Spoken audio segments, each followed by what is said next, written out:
Super star Mahesh Babu ప్రస్తుతం Murugadoss direction లో ఓ cinema చేస్తున్న విషయం తెలిసిందే. ఈ సినిమా సెట్స్ మీద ఉండగానే మహేష్ 2 సినిమాలకు గ్రీన్ సిగ్నల్ ఇచ్చిన విషయం తెలిసిందే. మురుగదాస్ తో సినిమా కంప్లీట్ అవగానే వెంటనే కొరటాల శివ మూవీ మహేష్ పట్టాలెక్కించనున్నారు.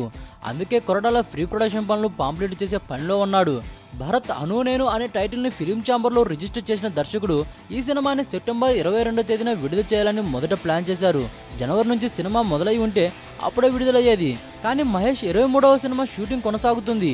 బహుశా మార్చి డేట్స్ కూడా మురుగదాస్ సినిమాకి మహేష్ కేటాయించనున్నారు.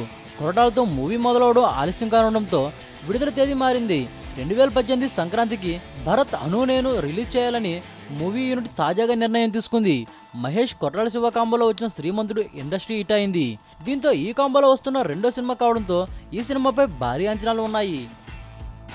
ఈ వీడియోపై మీ విలువైన కామెంట్స్ ని మాతో షేర్ చేసుకోండి. అండ్ ఇంకో విషయం, సబ్స్క్రైబ్ చేయడం మర్చిపోకండి.